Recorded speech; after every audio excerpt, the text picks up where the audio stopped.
Boa noite a todos. Mais uma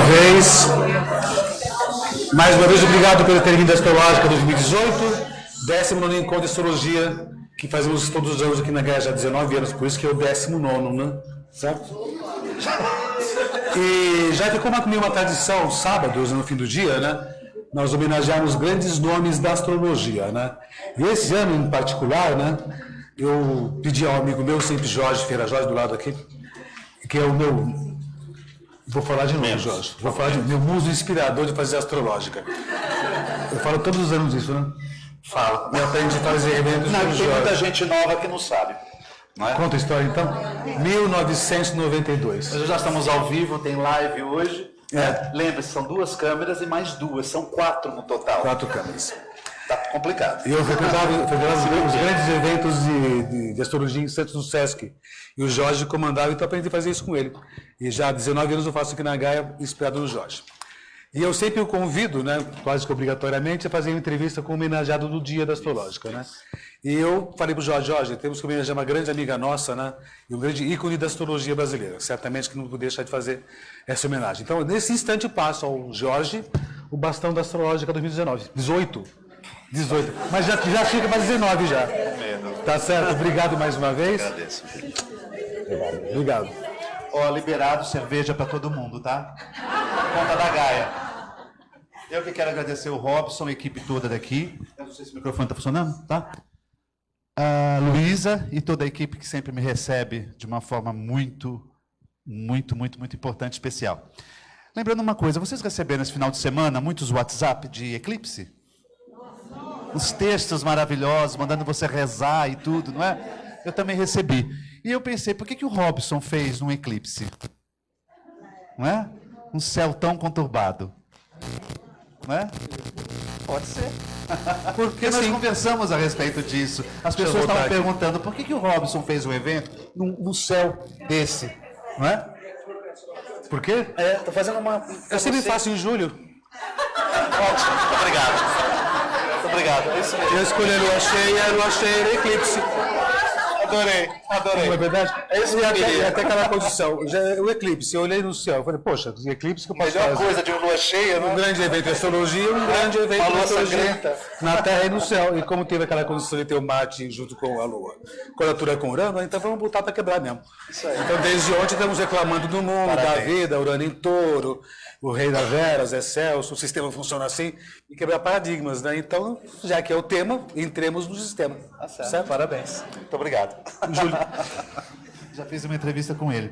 Quero agradecer também, porque todo ano eles me convidam para fazer uma entrevista aqui. Eu tenho um programa chamado Estrelando, e, infelizmente, esses últimos anos a gente tem perdido algumas pessoas importantes para a astrologia, né? Eu dou muito valor, porque o tempo que eu comecei a astrologia, eu tinha material, já era escasso, né? Era muito material que a gente tinha que fazer traduções, e nós não tínhamos traduções na época que eu comecei, um pouco tempo atrás. Depois tivemos um volume muito grande de material sendo publicado. Aí depois, hoje, atualmente, temos muito pouco material bom publicado em astrologia, né? A gente vai na estante virtual, no sebo do livro. Lógico que tem muita bobagem também que foi traduzida ao longo desses anos. E alguns astrólogos fizeram parte, né? Por exemplo, o Valdir Bonadei, o Filo, e 2 pessoas que eu entrevistei aqui, uma foi o Boris, perdemos também há pouco tempo, e o Zeferino, que eu entrevistei, perdemos também há pouquíssimo tempo, né?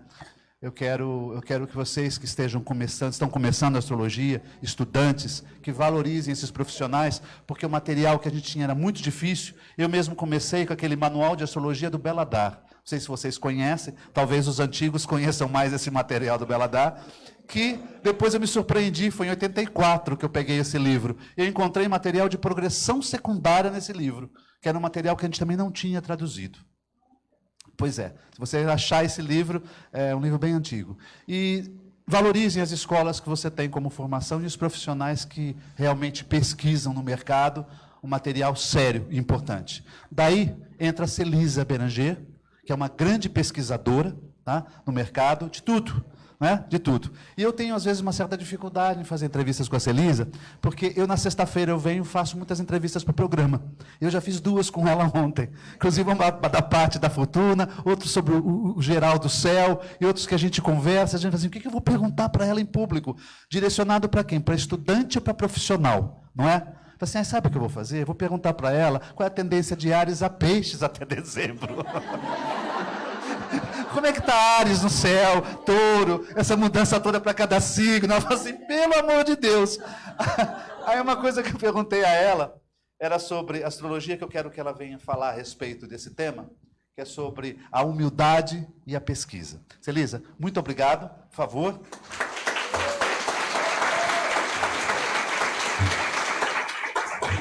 Por favor. Você pode sentar. Você pode sentar, porque o Robson agora fez um estilo talk show aqui. Eu fiquei... Um talk show que eu fiquei achei muito estranho isso aqui, mas vou tentar me adaptar a essa circunstância, tá bem? Celisa, esse aqui é o seu microfone. Deixa eu só te apresentar rapidinho. A Celisa é arquiteta, astróloga, escritora, diretora do Espaço do Céu no Rio de Janeiro e ex-presidente do Sindicato dos Astrólogos do Rio de Janeiro. Ontem eu dei um fora na entrevista, que eu estava começando a gravar e apresentando a Celisa. Ex-presidente do Sindicato dos Astrólogos do Condomínio Predial da Baixada Santista. Eu gravei assim, eu tive que parar, porque o meu patrocinador é o SICOM, é o Sindicato dos Condomínios, e eu misturei o Sindicato dos Astrólogos com o Condomínio. Celisa, me desculpa, mas vamos lá. Estudiosa de vários temas, e um dos temas que eu gostaria que você já abordasse de princípio foi uma questão que a gente conversou até por telefone. A Celisa é canceriana, tem ascendente em Capricórnio, e a lua dela está no signo de Escorpião. E tem um astro predominante na carta da Celisa. Eu falei para ela que eu não ia deixar ela com saia justa, até porque ela nem veio de saia hoje. Mas Saturno é um astro bastante evidente na carta dela, que é um dos dominantes da carta. Gostaria até de falar sobre esse tema hoje aqui. Mas um dos temas que a gente abordou é sobre a humildade e a pesquisa. Obrigado mais uma vez. Eu quero agradecer a Robson pelo convite. Grande amigo, a Luísa, a equipe da Gaia, que eu digo que a Gaia, eu me sinto em casa, é como se eu estivesse entrando no Espaço Céu, eu chego aqui, é como se eu estivesse em casa. Então, eu agradeço, me sinto extremamente honrada com o convite e também com o prazer de ser Jorge, outro grande amigo, entrevistador. Então, isso é um privilégio poder estar aqui com vocês nesse horário, né? E a gente, de vez em quando, conversa e estava falando sobre essa questão do quanto é importante o estudo e a pesquisa na astrologia, porque todo conhecimento ele só avança através de pesquisa. Então, se nós queremos que a astrologia volte a ter o papel que ela já ocupou, só através de estudo e de pesquisa é que ela vai voltar a ocupar essa posição. E qualquer conhecimento, para ele ser bem exercido profissionalmente, é preciso manter o estudo constante. Então, eu digo a vocês que o que eu fico é procurando espaço, e uma das coisas que mais pôde me satisfazer de ter entregue o Sinage para a Denise, que está aqui, é eu poder voltar a ter tempo para estudar. Porque nos 3 últimos anos, realmente, eu não tinha tempo para nada, né? Então, o incentivo ao estudo e à pesquisa, principalmente, né? Que aqui a Gaia valoriza a pesquisa, vocês todos têm que fazer um trabalho, na minha escola também, o final de curso tem que ser um trabalho, não existe só a questão de prova, tem que haver um trabalho de pesquisa, né? Que é importantíssimo. E a questão da humildade. O fato de nós termos um conhecimento que outras pessoas não têm, não nos coloca nenhum privilégio com relação a essas outras pessoas. Então, quanto mais os egos forem esquecidos, melhor será para a astrologia. Quer dizer, uma coisa que a gente tem que ter em mente é que, por mais que a gente estude, nunca será possível estudar tudo que a astrologia dispõe. O conhecimento é vastíssimo, desde que na década de 90, começaram a ser traduzidos textos antigos, a gente descobriu que a gente não usava nem 30% do conhecimento astrológico. Então, por mais que a gente estude, sempre há o que estudar. Então, se a gente lembrar disso, a gente vai manter a humildade de saber que sempre tem o que saber. Ou seja, já como dizia Sócrates, né? Quanto mais a gente sabe que a gente não sabe, ou seja, que tem por saber, né? Celisa, dentro dessa questão de pesquisa, de estudos, por onde começar? Porque é uma discussão que a gente tem, que livro, que indicar, que material indicar, além das apostilas que as escolas muitas vezes fornecem, né? Que tipo de literatura? Porque nós temos um mercado muito escasso atualmente. Não, né? Veja bem, como disse o Jorge, que ocorreu com ele, e comigo também ocorreu, quando eu comecei, lá na década de 80, que a gente não tinha material em português. Então, eu fui buscar material estrangeiro, que eu leio em inglês, francês, espanhol, e até hoje, a maior parte desse material que a gente vai encontrar, ele não está em português, embora hoje já exista muito mais coisas. Infelizmente, muita coisa que foi editada em português não foi reeditada. Então, Verdade. acabou, tem que ir, como disse Jorge, atrás da estante virtual para procurar as coisas, que, aliás, sempre acha, vale a pena, não da primeira vez, mas você insiste, você encontra. E eu acho que tem algumas coisas que são importantes a gente conhecer. Por exemplo, quando eu comecei a estudar, se falava que a Bíblia da astrologia era o Tetrabíblios de Cláudio Ptolomeu. Acontece que não é, verdadeiramente. Ptolomeu botou lá o que ele quis e deixou de lado o que ele achou que não era importante. Então, na medida que foram traduzidos os textos do contemporâneo dele, Vettius Valens, e que esse era um astrólogo que tinha uma escola em Alexandria e que abraçou todo o conhecimento na obra dele chamada Antologia, que é uma referência, na verdade. Né? Como, por exemplo, eu vou abordar amanhã a questão da parte da fortuna, a falha que tem no livro de Ptolomeu. E não é só isso, de várias outras coisas. Então, um autor antigo, para quem tiver disposição para ler, quer dizer, o texto está em inglês, efetivamente, tem alguma coisa citada em espanhol, mas não é a obra dele. Vettius Valens é um autor importante. Eu acho que, no sentido lá para a Idade Média, um pouquinho para frente, Morin de Villefranche é fundamental. Na sua astrologia gálica, Jean-Baptiste Morin. Né? que Jean-Baptiste Morin, conhecido por Morin de Villefranche, que abraçou todo o conhecimento astrológico. Eu estava conversando hoje com o Jorge, que eu fui reler o texto, o livro do Morin a respeito de Revolução Solar, onde ele faz citações que estavam grifadas lá, eu já tinha me esquecido. Eu falei, que bom que isso está aqui. Morin já falava isso no século XVII, a gente discute ainda isso no século XXI. Né? Você sabe que eu não quero dar entrevista, mas eu só quero acrescentar algo que a Celisa está colocando. Quando eu também comecei a estudar astrologia, você vai assistir diversas palestras em diversos locais. E cada astrólogo tem uma posição, um posicionamento a respeito da astrologia. E você fica perdido. O que eu uso? O que eu faço? Contagem de elementos já era um grande problema. Eu fui uma vez numa palestra que eu desisti de todos, porque ele fez uma palestra maravilhosa. Colocou o fogo, a terra, o ar, a água, aqueceu, jogou, subiu, e eu fiquei encantado com aquilo. Aí ele terminou falando que o total da contagem dos 4 elementos do mapa era 360 graus. Aí eu falei assim, como assim? Aí ele dava uma contagem de 150 para o Sol, 20 para não sei quem, 10 para não sei quem. Eu levantei e fui embora. Falei assim, não, eu vou agora aprender a contagem de elementos da minha maneira. E como ela falou do Morin, eu aprendi também a astrologia a decodificar, a interpretar, a entender, quando eu tive o contato com as regras do Morin. Sim. Realmente, regras que não existiam regras, foi do livro, sim, né? Porque não existiam ele cria regras. A teoria das determinações. Foi. Isso aí. Exatamente, para dar uma ordem na interpretação. Né? É claro que Morin queria que a astrologia fosse aceita como ciência, como um conhecimento. né? E que, seguindo o método de Descartes, que o que ele queria, na verdade, era isso. Então, ele dá uma organizada na história, mas você vê o seguinte, a teoria das determinações é um dos 26 livros da astrologia gálica.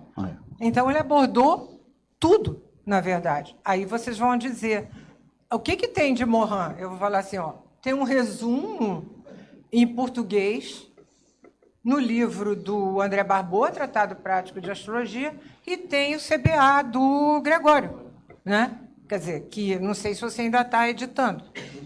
Pois é importante, porque eu sei que você dá na Gaia, Robson inclui no currículo, eu incluo no meu currículo também, mas não são todas as escolas de astrologia que incluem. Infelizmente, tem escolas que desconsideram completamente, eu acho isso praticamente impossível, que eu digo assim, existe algum outro método organizado? Por incrível que pareça, Fernando Pessoa queria fazer um, começou. Verdade. Tem lá o índice do livro dele para fazer um outro método, mas não fez. Então, é o que a gente tem. É claro que a gente atualiza. Nós estamos no século XXI, aí não pode fazer uma leitura do século XVII. Mas tudo que está ali ainda é utilizável. Você citou o livro Tratado de Astrologia do Barbeau como até uma indicação de um livro básico, né? É. Tem pessoas que rechaçam até esse livro pelo fato de ter assim, as colocações antigas que ele faz, mas ele tem assim, pontos importantes que ele cita, inclusive Morin, nesse livro. Claro. Né? Mas é uma obra que não está sendo mais editada há muito tempo. Tem duas coisas, para mim, que eu acho do Tratado Prático da Astrologia importante. Não só ele cita Morin, como ele faz questão de ressaltar as 4 qualidades primitivas, que o Gregório tem 2 livros, o primeiro bem antigo e um bem recente, excelente, né? Astrologia Dinâmica. E outra coisa que o Barbeau faz, quer dizer, é ele citar Michel Gauquelin, ele é o primeiro autor a citar Michel Gauquelin na sua estatística, isso na década de 60. Quer dizer, Gauquelin começou a estatística na década de 50, Barbeau já cita ali. Então, e ele faz, eu digo assim, não quero nem saber dos mapas que ele apresenta, de reis, de príncipes, não é por aí, mas são aqueles princípios básicos, elementares para você começar. Então, que infelizmente, diria assim, eu estava conversando com o Jorge outro, qual é o outro manual que a gente tem em português que fale das qualidades primitivas? Não tem. Não tem. Não tem. E eu acho elas fundamentais. Não é para signo só, não, para planeta. Então, eu acho isso uma coisa básica. Né? Então, eu digo assim, tem um livro que a gente estava até comentando hoje, de um casal português, que a gente conhece pessoalmente, que é excelente, chama-se O Tratado das Esferas. Está esgotado. É excelente o livro. Foi editado pela AFA, está em inglês. Embora eles sejam, Luiz Ribeiro e Helena Velar, embora eles sejam astrólogos ditos tradicionais, que eu acho muito engraçado o pessoal se falar em tradicional, porque não usa Urano, Netuno e Plutão. Mas tudo bem. Mas o livro tem esses princípios básicos, fundamentais, que a gente não encontra em outros manuais em português. Mas eu acho mais difícil conseguir esse livro, até porque ele está esgotado, do que, a não ser que seja pela AFA. Vocês veem que o livro foi considerado tão importante que a American Federation of Astrologers publicou em inglês. Né?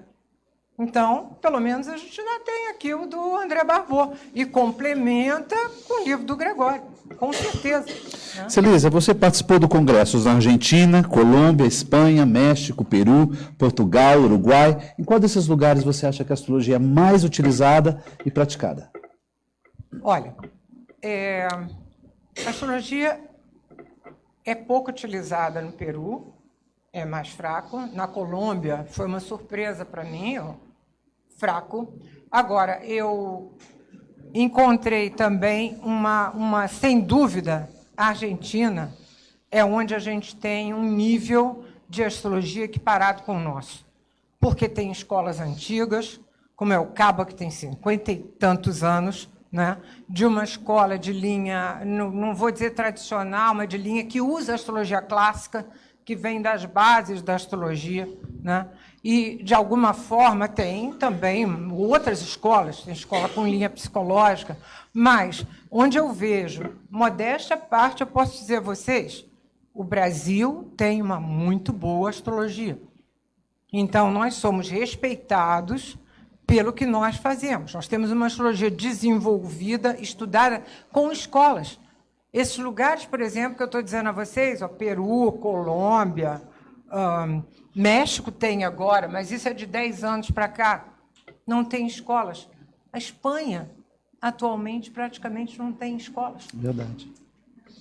Então, eu acho que a Argentina, é claro, dentro, eu estou falando do ibero-americano, né? Dentro dessa linha ibero-americana, o Brasil está muito bem posicionado, e depois a Argentina.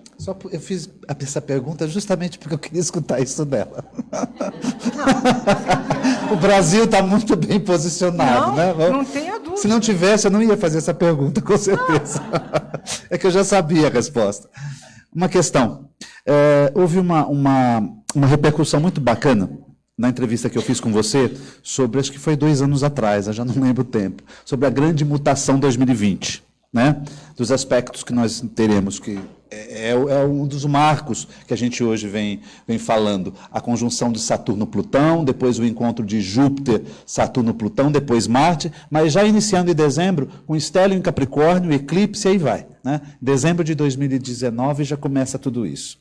Enfim, dentro desse, nós vamos falar sobre esse teor também, aqui vamos voltar a esse assunto, porque a entrevista de ontem para o programa foi a respeito também disto. Mas está existindo uma discussão mundial sobre previsão e astrologia.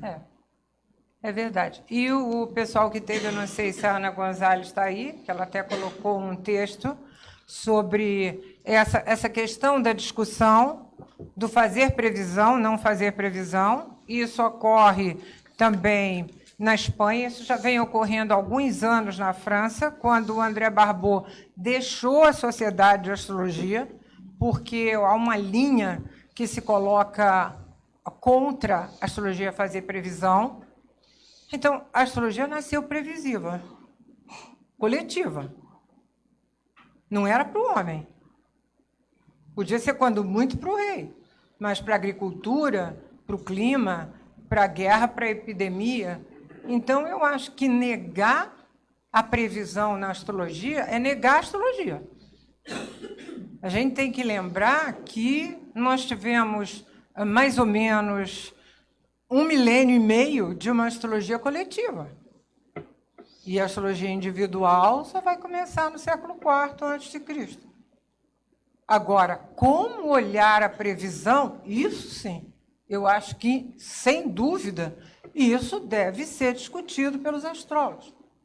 Eu tive uma experiência muito ruim em 2003, quando eu estava mudando o estatuto do sindicato, do Sinarja, em que a gente colocou no Código de Ética que deveria ser proibido prever morte, deveria ser proibido determinar fatos. E eu tive uma revolta por parte de um grupo de associados que não admitiu que isso fosse colocado no Estatuto. Então, nós encontramos uma maneira de colocar isso sem ser explícito. Então, eu, particularmente, sou contra o determinismo na astrologia. Eu acho que a astrologia ela indica contextos, mas não o fato especial. Saiu até um texto no boletim da CNA, do Robert Hand, excelente a respeito disso. É um texto antigo, mas que está super atualizado, que é exatamente onde ele diz o símbolo é muito extenso. É impossível você abarcar todas as possibilidades. Agora, isso daí não invalida a previsão da astrologia. Na hora que você diz que a pessoa está num momento de imprevisibilidade, ou na hora que você diz que ela está num momento de muitas dificuldades, você já está dando a ela um parâmetro de como funcionar. E eu diria o seguinte, nada, digamos assim, consegue, porque a grande astrologia ela tem uma coisa importante que eu também considero, que, além do mais, isso é porque ela trabalha com ciclos, né? Que ela define tempos. Isso vai até determinada época. E uma outra coisa que possibilita também muito a gente fazer é você sempre olhar para o ciclo anterior daquilo que aconteceu para poder ter ideia desse ciclo atual. Então, ela nos possibilita olhar para trás para poder olhar para frente. Como estava citando aí a Isabel na palestra sobre Urano em Touro, quer dizer, você tem a história para trás, e isso individualmente é a mesma coisa que a gente faz. Né? Agora, eu acho que isso deveria ser mais discutido entre os astrólogos, sem dúvida. Você fala do céu de 2020, ao vivo, não é mais gravado hoje. Não. O 2020, digamos assim, quando houve a grande quadratura T de 2010, que eram... Celisa, um momentinho só. Quem quiser fazer alguma pergunta para a Celisa, que não esteja aqui na minha pauta, escreve um papelzinho, me passa aqui, que eu faço para ela, porque é o que eu falei para vocês, o Robson pega. Porque é difícil fazer entrevista com uma pessoa que a gente conversa sempre, e às vezes eu não sei, assim, será que ponto será que eu tô em falta aqui? Tá bem? Se quiserem fazer uma pergunta, me passe, tá? Eu vou aproveitar a sua interrupção para fazer um comentário, antes de entrar nessa história, que você citou aí no início, e que eu também considero uma coisa fundamental na astrologia, na interpretação de mapa, que é a teoria da dominante.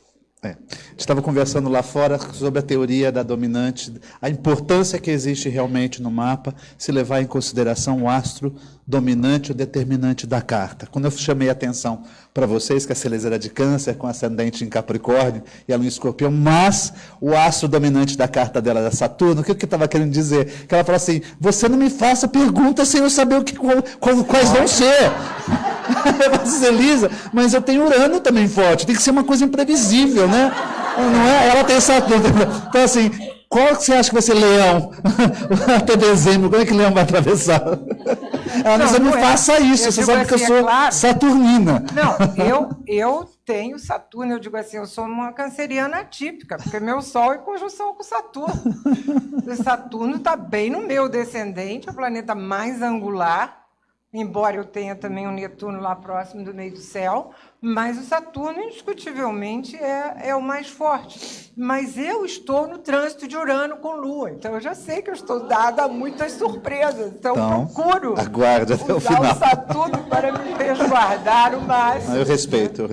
Então, eu digo assim, eu louvo muito esse trabalho do André Barbeau. Que eu digo assim, André Barbeau me foi sempre uma inspiração desde que eu o descobri, embora eu tenha estudado em escola, minha formação é na astrociência. Eu nunca tinha pego um livro de astrologia antes de começar a estudar na escola. Então, eu de autodidata não tenho nada. Nossa, eu tenho uma formação de escola, que eu considero uma coisa que me ajudou muito para ter chegado aonde eu cheguei. Entendeu? Mas quando eu descobri André Barbeau, porque naquela época a astrologia do Rio de Janeiro era muito americanizada, e aquilo não me satisfazia. E eu tive a sorte de visitar uma amiga na França e chegar lá e descobrir que ela também estudava astrologia. E aí ela me mostra, me apresenta os livros de André Barbeau. E eu fiquei encantada. E comecei a ler os livros e comecei a comentar com minhas colegas de estudo. Foi assim que eu acabei sendo professora da ciência. Eu comecei a falar um monte de coisa que a gente não aprendia. E então foi isso que me levou depois a também traduzir 2 livros de André Barbeau, fazer contato pessoal com ele e traduzir 2 livros. Né? Um que o próprio Barbeau considera como o melhor livro dele de astrologia individual, que é o Universo Astrológico dos 4 Elementos. Né? Então, eu queria fazer esse comentário. Não, que não tem, acho eu só vou importante. falar, eu comecei pelo horóscopo de jornal mesmo. Sim, pois é. Eu Eu não fui tão sofisticado assim. Né? O dela ainda foi digo chique. mais. Eu comecei Minha com- irmã me deu um mapa de presente no começo da década de 80. Eu achei uma droga. Eu fui fazer o mapa com uma pessoa conhecida, Clóvis, que eu não vou falar o nome, do Rio de Janeiro, mas eu achei uma droga aquilo ali. Esse negócio é uma porcaria. Pois eu não conto serve para vocês. pra nada. Falei que ia ter surpresa hoje. Você não sabe. Porque isso eu não contei para ninguém. Não vai Posso poder adivinhar, eu saber. não sei. Entendeu? Você Então, falou André Barbeau, eu tenho interpretações do André Barbeau, feitas impressas, que ele tinha ali na Champs-Élysées, tinha um local que eles imprimiam. O programa de os programas de computador tinha para André sido Barbeau. feito, o texto era do André Barbeau. Eu tenho até hoje o texto interpretado dele. Eu também tenho. Eu Eu entrei também lá na comprei casa, lá. aqui, André Barbeau, aqui, né? Ficou tão bacana. Pois é, pra você Uma das ver. questões que ela está falando do Barbeau, em 2016 ela me convidou para participar do evento lá no Sinage, e o tema justamente era livre-arbítrio e Destino ou livre-arbítrio? Livre-arbítrio, né? Determine uma escolha, uma coisa assim. E eu falei assim, que vou falar sobre o quê? Porque quando a gente vai preparar uma palestra, a gente tem que dar um final, uma conclusão. Assim, não serei eu. Depois de tantos filósofos, astrólogos, na humanidade terem discutido esse assunto, né? Eu vou ter que dar uma conclusão desse tema? Não tem porquê. Eu me lembrei assim, gente, eu tenho um livro que eu li, chamado Da Psicanálise e a Astrologia. Espetáculo esse Não existe mais esse livro, a editora Quarupi, Procurem. a editora Quarupi, quando estava Quarupi. fechando, ela ligou para a gente lá na escola, acho que era do Rio Grande do Sul. Aí o Robson, né, e a Robson, Celisa, e você. compramos todas as edições do livro, fizemos uma promoção, porque já estava com páginas amarelas. Se vocês encontrarem do André Barbeau, da Psicanálise e Astrologia, Vale a pena. não titubeiem, comprem, porque vale a pena. Até, inclusive, a palestra eu falei assim, vou reler um pouco daquele livro, ele cita justamente esse assunto.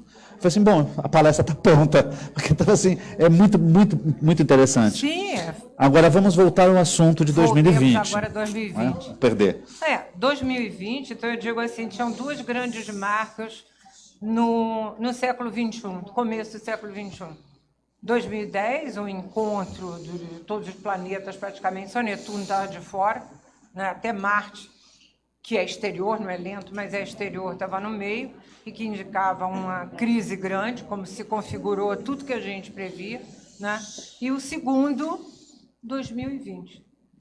Então, 2020, um ano com várias marcas celestes importantes, né? Começando pela ênfase de Capricórnio. É claro que a gente pode dizer que desde Saturno entrou em Capricórnio no dia 20 do ano passado, essa ênfase, Plutão já estava lá, Saturno entrou, ele é o regente e reforçou muito. Como? E aí a gente vai, o ano que vem entra Júpiter e tem esse eclipse no final do ano, em 4 graus de Capricórnio, já com, portanto, Sol, Lua, Júpiter, Saturno, Plutão. Em janeiro tem Mercúrio, e em fevereiro chega Marte, e a gente vai desenvolvendo, quer dizer, essa coisa de Capricórnio, de ordem, de disciplina, de integridade, muito presente, e também questões políticas, né? Não, se dizer assim, tem aquela ideia de que, não sendo determinista, mas a questão do... Será que a gente está frente ou próximo a uma terceira guerra? Terceiro que é guerra mundial? Não sei. Vou te dizer que, na verdade, eu acho que a gente já teve momentos de grande perigo que a gente conseguiu se livrar, mas não estamos livres. Sempre a gente diz assim, eu me lembro que teve uma quadratura T muito difícil aí, foi Júpiter... Porque nós tivemos a oposição de Saturno e Plutão, você até citou na entrevista, né? Sim, não, a oposição de Saturno e Plutão, isso foi... Do atentado nas Torres Gêmeas. No atentado das Torres Gêmeas. Isso. Entendeu? Quer dizer, na metade do ciclo que começou em 82.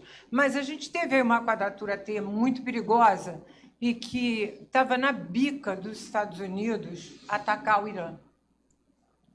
E aí, Barack Obama disse o seguinte, o Congresso vai decidir. Tudo pronto, a armada pronta, tudo pronto. Então, isso é a questão da astrologia. Depende de como os homens, os nossos líderes, vão lidar com aquelas situações. O ano passado, a gente teve também momentos de grande perigo, porque, embora não tenha mais formado a quadratura T exata, mas foi aquela coisa que a gente chama de Júpiter, em oposição a Urano, trasladou a luz de Urano para Plutão. Então, se formou a quadratura T, Júpiter, Urano, Plutão. Tanto que a gente teve vários atentados, teve várias situações problemáticas, os perigos da Coreia do Norte. Aqui foi um grande perigo que a gente passou. 2 doidos, podendo apertar o botão, a gente está no meio, tem que rezar para não acontecer, porque você não sabe o que vai ocorrer. Então, realmente, não sei, mas vocês sabem que houve uma grande questão, a astrologia mundial mudou em função do erro da maior parte dos astrólogos que previu que não haveria a Segunda Guerra. A partir dali aconteceu, e agora? Todo mundo, a maioria errou. O que a gente fez de errado? Aí é que Barbot vem com o desenvolvimento dos ciclos planetários. Queria que você falasse sobre isso. Ela citou um tema bastante interessante, que é o ciclo que a gente está vivendo mais baixo, né, que chega em 2020. A gente está indo, a gente está ladeira abaixo no índice cíclico. Desde 2015, não, o que é interessante, cada vez acentua mais. Até vou acrescentar com um outro assunto que eu já até tinha conversado. Eu não sei se vocês já assistiram, hoje só no YouTube que a gente encontra, Data Limite 2019, é um documentário do Chico Xavier. Eu achei muito interessante aquilo, nada astrológico, mas é uma entrevista que ele fez no Pinga Fogo, 1970 e pouco, né, e que eles reproduziram e fizeram um documentário. Ele cita 2019. Achei interessante, não por 2019, mas depois a gente está chegando próximo a 2020 e o ciclo do mundo aí está nesse ciclo de ladeira abaixo que ela está falando, e essas mudanças que ele também fala que vai ocorrer no país em 2019. Achei interessante essa união quase da situação. Porque eu quero só explicar para vocês rapidamente que esse ciclo ele é calculado em função da distância entre os planetas. Então, se calcula a distância entre os 5 planetas lentos, se soma essa distância, e isso gera um gráfico e da soma dessa distância, e à medida que essa soma, digamos assim, vai caindo, isso significa que os planetas estão se aproximando, que é uma das coisas que vai acontecer em 2020, eles ficam todos dentro de 90 e poucos graus de distância, quer dizer, de final de Capricórnio até o começo de Touro. Ou seja, Urano em Touro. Urano em Touro, Plutão no começo. Capricórnio, Saturno em Capricórnio, Sim, Netuno Júpiter em em Peixes. Capricórnio. Não, e no final, Júpiter e Saturno em Aquário. Isso. Plutão no final de Capricórnio, Júpiter, Saturno em Aquário, Netuno em Peixes. Aquilo ali fica numa faixa muito pequena. Mas você fala, o Barbot cita isso, e você também cita na entrevista, que aí depois a gente vai para um ciclo de ascensão. Sim, aí o que acontece? Isso eu gostei. Depois, essa história, sem dúvida, você vai, porque o índice cíclico, ele tem primeiro esse cálculo, e depois o Barbot cria o que ele chama o ritmo do índice cíclico. Então, por exemplo, se esse índice cíclico caiu 180, caiu 200, começa a cair 80, começa a cair 20, quer dizer, aí aquele ritmo já começa a subir. Ele já parou de cair e começa a subir. Então, a partir daí, essa linha, a descida é muito forte onde a gente está, mas a partir de 2021, que ele começa a subir, a subida também é muito forte. Até 2026, por exemplo. Então, quer dizer, a gente tem uma grande descida, é a mais forte do século. Não tem no século nenhuma outra descida como essa que a gente está vivenciando agora, e depois a gente vai ter a maior subida do século. Então, eu digo assim, o que a gente chama realmente de grande mutação, que ocorre no final do ano, embora a tríplice conjunção de Júpiter, Saturno e Plutão seja importantíssima, todo encontro de 3 planetas lentos é relevante. Só citando para vocês o penúltimo de 1989, Saturno, Urano e Netuno. Em Capricórnio, Desmantela né? a Rússia, em Capricórnio, desmantela a Rússia. Nossa. A união a quebra do Muro de Berlim, união das Alemanhas. E a geração que nasceu nessa época, exatamente, que a gente acaba atendendo hoje. Sim, exatamente. Entendeu? Que é a geração... Na que época a gente dava tá tendo. palestra sobre eles. Hoje a gente já tem essa molecada que nasceu Exatamente. naquela época. E depois, o outro encontro, depois disso, um bem melhor, verdadeiramente, foi Júpiter com Urano e Netuno, de 97 para 98, que foi o grande progresso da humanidade em termos de tecnologia, em termos de avanço. Então, na verdade, esse encontro é sempre importante. É claro que o encontro de Júpiter com Urano e Netuno foi melhor do que o encontro de Júpiter com Saturno e Plutão. A gente não pode deixar de dizer. Digamos assim, pode ser que uma situação recessiva chegue ao pior de tudo. Ali naquela época, vão ser tomadas medidas para acabar com isso. E para tomar, as medidas, às vezes, são mais duras. Mas, de qualquer maneira, vai ser um começo de um novo ciclo que seguramente será melhor. Né? Mas o que se chama mesmo de grande mutação, que, aliás, eu queria comentar que saiu um texto meu sobre isso nesse último newsletter da CNA, sobre as marcas celestes de 2020, né, a convite da Débora, que eu acabei escrevendo um texto especificamente para a CNA, porque eu já estou falando dessa história há alguns anos. Desde né? o programa que você Exatamente. Mas o encontro de Júpiter e Saturno, em dezembro de 2021, junto do solstício e junto de um outro eclipse, quer dizer, uma marca muito forte, quer dizer, ele acontece um encontro importante junto a dois eventos celestes fortes, quando os dois se encontram em 0 grau de Aquário, num signo de ar também regido por Saturno, e aí a mudança de elemento das conjunções Júpiter-Saturno, coisa que costuma acontecer a cada 180 ou 200 anos. Então, isso é extremamente relevante. Para vocês verem, a gente fala hoje de ciclo planetário, né? Pois é, os antigos, os clássicos, descobriram que Júpiter e Saturno levavam 800 anos para completar o ciclo de conjunções em todos os elementos. Então, até hoje, esse ciclo é o maior ciclo que a gente conhece, porque mesmo Netuno e Plutão, que levam 456 anos para se encontrarem, mas as conjunções de Júpiter e Saturno, em todos os 4 elementos, levam 800 anos para se completar.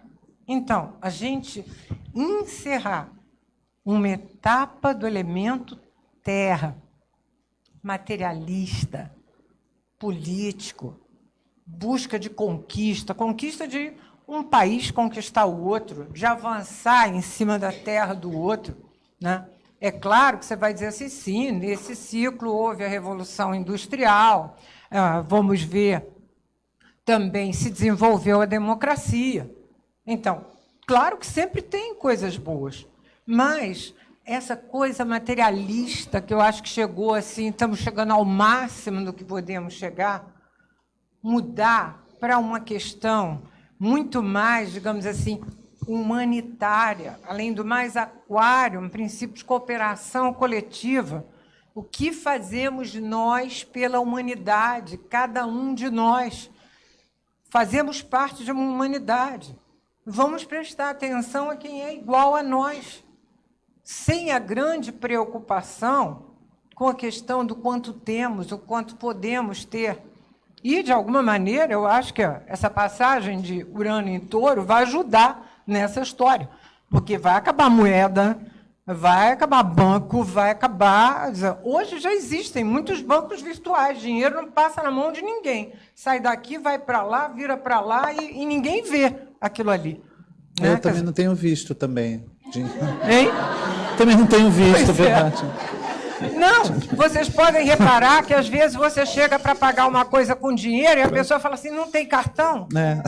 Porque não tem troco. Isso cada vez aumenta mais. Então, eu digo assim, Urano é um planeta que ele vai falar o seguinte, não, eu não quero ter nada material porque isso vai me prender. Então, eu tenho que passar a lidar com isso de uma outra maneira. Né? Embora eu digo que Urano em Touro tem a grande vantagem também de as ideias precisam ter alguma coisa prática. Não vale a ideia pela ideia. Então, de alguma forma, eu digo assim, para mim, isso não é só para mim, porque eu digo a vocês, eu leio muito. Quer dizer, toda palestra que eu faço, eu tenho a criação das minhas ideias, mas eu tenho o que eu aprendi, o que eu estudei, o que eu vi, o que eu ponderei. Eu quero saber o que outras pessoas estão falando também a respeito daquele assunto, né? Porque, na verdade, nada se cria, tudo se transforma. Então, a gente desenvolve em função daquilo. E uma coisa interessante da gente lembrar é que, 600 anos atrás, quando começaram as conjunções no elemento ar de Júpiter e Saturno, 1300 e pouco, não me lembro se 1325, uma coisa assim, que a primeira conjunção foi em Gêmeos, mas a segunda foi em Aquário, foi quando houve uma mudança de enfoque. O homem deixou de ser apenas aquele pecador esperando pela redenção e foi olhado, então, como uma figura humana, que, independente dele ter religião e depender de fosse perdoado, ele deveria ser olhado como tal. Então, eu confio em que essa mutação vai realmente ser muito favorável para a humanidade, onde, inclusive, a gente preste atenção ao que está acontecendo com quem está do nosso lado. Então, assim, Celisa, a gente está começando a terminar o tempo. Amanhã nós vamos ter uma palestra aqui sobre o final, sobre o do Rui e da Bárbara Abramo, né? Vamos falar sobre o Brasil, eleições e tudo. Então, vamos ver a abordagem deles. Qual é a sua abordagem sobre o mapa atual do Brasil e, se possível, eleição? Também, se não puder fazer, olha, não faça, mas a pergunta já foi feita. Eu até já falei com o Rui hoje de tarde que eu acho impossível fazer qualquer previsão no contexto que se encontra o mapa do Brasil. Você está colocando por causa da oposição Netuno-Sol? Não é só isso. Também? Principalmente também. Por isso. Mas a gente tem uma outra coisa também que a gente não pode deixar de lembrar, né? Urano está fazendo oposição ao Marte do Brasil. E Marte está fazendo quadratura com Marte do Brasil. Marte é um dos regentes do meio do céu do Brasil. E isso indica uma grande imprevisibilidade. Então, de alguma forma, eu digo assim, é um tempo confuso, a gente está meio sem rumo. E eu acho que fazer uma previsão com relação a isso é extremamente arriscado. Eu acho que o Brasil está num momento muito difícil. Muito difícil. E eu acho que vai só ter 2020, não, acho que vai mais à frente. Um pouco mais, né? Um pouco mais à frente. Chegou uma pergunta aqui, quem quiser enviar as perguntas, uma letrinha pequena, vamos lá. É do anônimo, tá?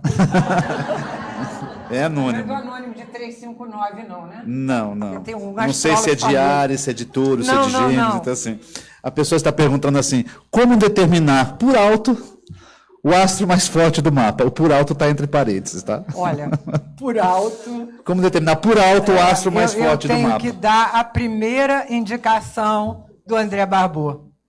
Olhem os ângulos. É o que a gente estava falando aqui. Ascendente, descendente, meio do céu, fundo do céu. Para qualquer mapa astrológico, isso é válido. A primeira coisa é olhar no mapa. A gente olha o mapa, a primeira coisa a gente vê se tem um astro angular. Um astro angular. Eu posso contar uma historinha por causa disso? Deve, inclusive. Uma vez eu fui à televisão com um outro astrólogo do Rio de Janeiro, que é óbvio que eu não vou dizer o nome, e era daquelas coisas assim, eu fui para discutir com um astrônomo. E esse astrólogo foi para interpretar um mapa no desconhecido, coisa que eu não faria nunca. Nunca. Sem referência nenhuma, eu não iria interpretar. O mapa tinha Netuno no descendente e um Sol na casa 6. E a pessoa começou dizendo, o astrólogo começou dizendo que aquela pessoa deveria ser muito focada no trabalho. O mapa era de uma mulher, diga-se de passagem, que essa é outra coisa relevante, sempre a considerar. Deveria ser muito focada no trabalho, no dia a dia. Aí, aquelas coisas de televisão, aí aparecia a dona do mapa falando. a coisa mais importante para mim é encontrar um parceiro ideal. Ideal? Idealizado. Ideal, foi assim que a pessoa... Aí eu digo, vocês veem. Na verdade, a pessoa nem trabalhava, entendeu? E Netuno estava ali comandando o mapa. É um exemplo, né? É. Fala uma coisa, voltando um pouco, não quer falar algo de eleição? No momento em que Júpiter vai estar transitando, sim, pelo meio do certo Brasil, deixa eu colocar enrascada mesmo, eu falei para você aqui. Escapar. Ô Jorge, olha só. Na verdade, eu digo assim, eu acho que o Júpiter sempre é benéfico. Sempre tem uma conotação favorável. O que eu espero é que, já que a gente tem uma Lua em conjunção com o Júpiter, por isso o brasileiro é tão hospitaleiro, gosta tanto de viajar, gosta tanto dos prazeres da vida, né? Aliás, nós temos Vênus no descendente também, né? Em Leão. E graças. Eu só espero que esse Júpiter no meio do céu, que muitas vezes você vai dizer, isso poderia possibilitar que um empresário se candidatasse, ou um jurista se candidatasse. Mas o que eu espero desse Júpiter é que ele favoreça para que a população saiba fazer a escolha. Porque depende de nós, na verdade. Então, eu acho que, na verdade, se não me engano, pelo menos na segunda, o Júpiter já passou do meio do céu, mas que ele possa ajudar num momento de pelo menos uma perspectiva melhor. Agora, lamento dizer que Júpiter não ganha de Netuno e nem ganha de Urano. Lamento. Celisa, você é advogado do diabo agora? Porque, assim, você deu uma resposta para uma pergunta, mas eu vou um pouco mais além. A gente fala de astro, qual o astro mais forte, mais potente do mapa, quando a gente tem um astro angular. Mas existem pessoas que não têm um astro angular. Mas não, claro. Agora eu quero voltar. De que forma você vê ou avalia o astro mais forte do mapa quando não existe angularidade? Não, mas isso faz parte da teoria da dominante. A teoria da dominante não é só o ângulo, ela começa pelos ângulos. Vamos dar um exemplo. A pessoa tem um stellium no mapa. O planeta dispositor desse stellium é importantíssimo, mesmo que ele não esteja dentro do stellium. Dispositor ou se tiver o domiciliar? Não, se ele estiver se domiciliado? ele estiver domiciliado, mais forte ainda. Mas mesmo que ele não esteja. Entendi. Agora, eu quero dizer para vocês uma coisa que não faz parte da teoria da dominante de Barbot, mas é a teoria da dominante do Alexander Ruppert, e que também é muito importante. O Ruppert dá grande valor aos padrões planetários do Mark Edmund Jones, que foi a primeira forma de encontrar uma visão geral do mapa. Jones é um americano pouco conhecido no Brasil, que tem 40 livros de astrologia, e que tem trabalhos maravilhosos. Esse dos padrões planetários é um deles, na verdade. E, embora ele diga que sempre há padrões que têm um planeta em destaque. O que conduz a locomotiva, por exemplo, mas ele dá grande destaque ao planeta Alça-de-Balde. Em especial, quando esse Alça, tudo está concentrado em, no máximo, 180 graus, e tem um que está solto mais de 70. Em especial, quando esse planeta Alça-de-Balde está isolado por hemisfério. Então, ele é outro tipo de dominante. Barbot não aceita os padrões planetários, mas essa é aquela rixa de francês com americano. Mas a gente fica numa situação difícil. Não, mas não importa, ele pode não aceitar. A gente fica numa situação difícil, eu digo né? assim, a astrologia você tem que constatar. Você coloca aquilo na... Essa é que é a pesquisa, você põe na prática e vê que aquilo ali funciona.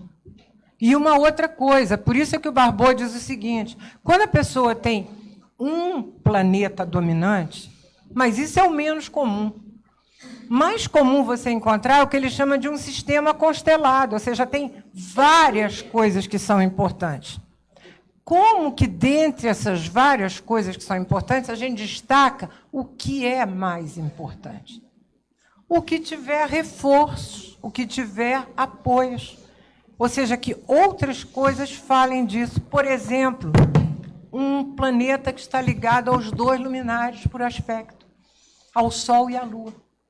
Ele já tem uma força no mapa.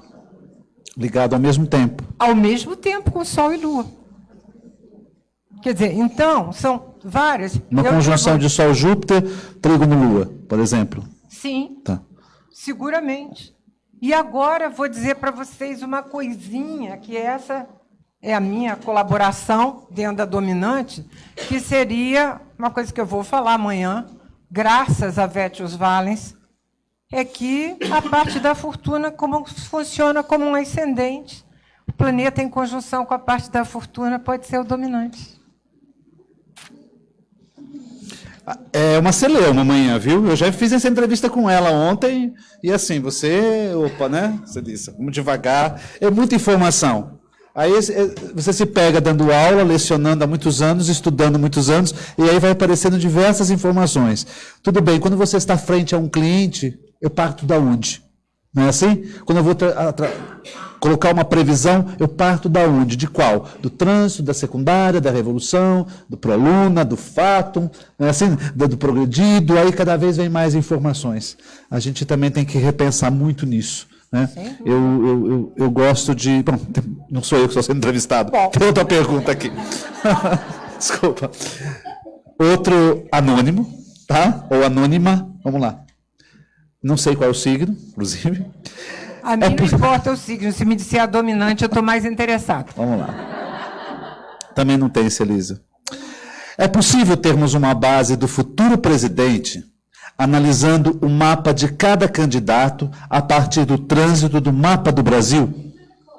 Não. Olha Pergunta, só. refaço? Primeira coisa, você ter os dados corretos dos candidatos é dificílimo. Fã-clube é ótimo. Fã-clube, eu adoro fã-clube. Sim. Fã-clube arranja certidão de nascimento, fala com a mãe, vai no hospital, Veja olha, bem, é uma coisa claro, fantástica fã-clube. Eles são vão em tudo duas quanto é lugar, você coisas que consegue a você certidão faz original. Quando você tem trabalho, quando você tem os mapas corretos das pessoas. Vejam o que aconteceu com os americanos na eleição do Trump. Houve um grande congresso nos Estados Unidos, em outubro, mês antes das eleições, e a conclusão de 90% foi de que Hillary Clinton ganharia a eleição. Ninguém tinha o mapa certo de Hillary Clinton. Tem, no mínimo, 2 mapas e apareceu um terceiro um pouco antes desse congresso. O Trump, não. Eu quero ver a certidão. Me mostra a certidão que eu posso usar o mapa. O mapa do Trump é o mapa do Trump, não tem dúvida nenhuma. A gente tem a certidão. Não. E tudo que você vê do histórico corresponde. E está lá a certidão, estampado. Não tinham de Hillary Clinton. Então, foi um baque. Porque a grande maioria errou. 2, não era um monte que a gente tem aqui, não, hein? Eram 2, só 2. Né? Então, quando você tem a hora precisa, você faz uma relação do mapa do candidato com o mapa do país. O mapa do país, pelo menos eu estou dizendo com o meu enfoque, não sei se esse é o enfoque do Rui ou de outras pessoas. Você faz também uma relação do mapa do candidato com a hora que a eleição começa. E mais uma coisa, com o dia da posse. O dia da posse. É claro que eu sou a favor de trabalhar com todas as técnicas conjugadas. Você vai ver de trabalhar com revolução solar, trânsito, progressão, né? Mapa de país, importantíssimos também as progressões, que esse é um dos nossos problemas também, além da gente ter Netuno em trânsito oposto ao Sol, ter Marte progredido quadrado com Netuno. É demais, né, não? É demais. Então, você vê que... Então, mas eu digo assim, para você tendo o mapa do candidato, em geral, pelo menos essas 3 coisas. Você já tem alguma técnica de previsão que você goste mais e que você seja mais confiável? Progressões. Para mim, a mais rica é a que te dá mais possibilidade e que a pessoa pode tirar partido dela. Que a grande vantagem é aquilo que a pessoa pode trabalhar. Porque, na verdade, a progressão ela vai dando a disposição para aquilo. Então, ela não é uma coisa... Se você tiver, por exemplo, com um Sol quadrado com Urano na progressão, é um pouco diferente de um trânsito de Urano quadrado com Sol. O trânsito é mais imediato, porque por isso é que vão falar que a progressão só traz acontecimentos internos. Mentira. A progressão também dá acontecimentos, promove acontecimentos, mas ela vai motivando, dispondo, a pessoa vai se dispondo àquilo. Então, eu acho que a pessoa ela tem uma possibilidade de atuar mais em cima das progressões. Celise, o tempo já está terminando. Eu queria fazer uma última pergunta para você, que seja breve, porque senão ele vai brigar comigo, Robson, aqui. Nunca mais me convida para estar aqui. É o seguinte, primeiro eu quero agradecer a todos vocês. A minha pauta já está quase que concluída, olha o tamanho da letra, para enxergar, não precisa usar óculos frente a essas câmeras todas. Que mensagem que você dá para todos os estudantes e até para profissionais de astrologia? E, ao mesmo tempo, quero te agradecer mais uma vez, estar te entrevistando, e você é totalmente disponível sempre que eu te chamo. Eu que agradeço, mas eu digo assim, eu digo a vocês que, na verdade, tem 32 anos que eu estudo astrologia, continuo encantada pela astrologia, ou seja, é uma coisa que, como você constata que ela funciona, em determinadas situações, às vezes, vou contar para vocês coisas simples, do tipo assim, levei um tropeção, bati não sei o quê, vou olhar meu mapa diário, o negócio está lá. Meu Deus do céu. Como é que é possível que essas indicações estejam presentes com, digamos assim, com certa facilidade, desde que a gente esteja disposta a buscá-las? E eu acho que, para ser um bom profissional, ou até um bom estudante, a gente tem que ter interesse naquilo, muito interesse. Uma pessoa pode fazer bem um trabalho, ela pode ser correta, ela pode, mas nunca ela vai ter aquele algo mais se ela não tiver um grande interesse. E eu digo a vocês que eu continuo encantada pela astrologia, que a astrologia me fez deixar a minha carreira de arquiteto, porque realmente eu me encantei com ela, com o potencial de estudo, com o potencial de base que ela tem. Quer dizer, a astrologia, na verdade, ela é um corpo de conhecimento, ela não precisa de tanta criação, que eu acho que esse negócio... Não, é porque assim que eu acho. Não tem achômetro. Quer dizer, aquilo ali, a astrologia, ela tem o corpo que permite que a gente faça daquilo. Por isso a gente vê, às vezes, a pessoa começando a astrologia assim, muito empolgada, querendo muito rápido, não vai chegar a lugar nenhum. Não vai, porque aquilo vira fogo de palha.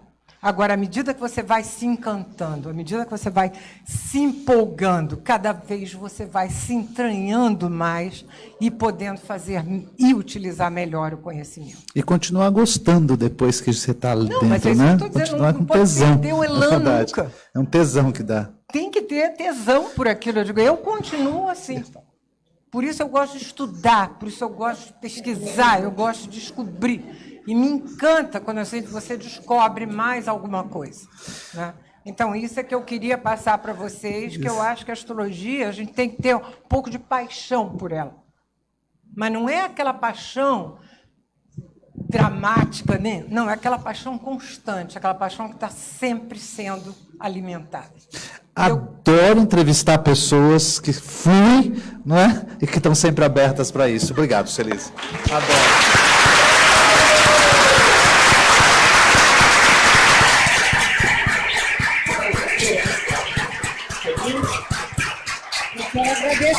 vocês por estarem aqui até essa hora. Muito obrigada.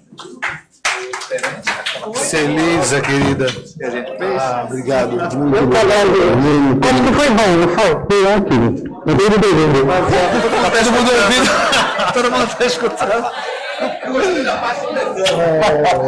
Celisa falou tesão.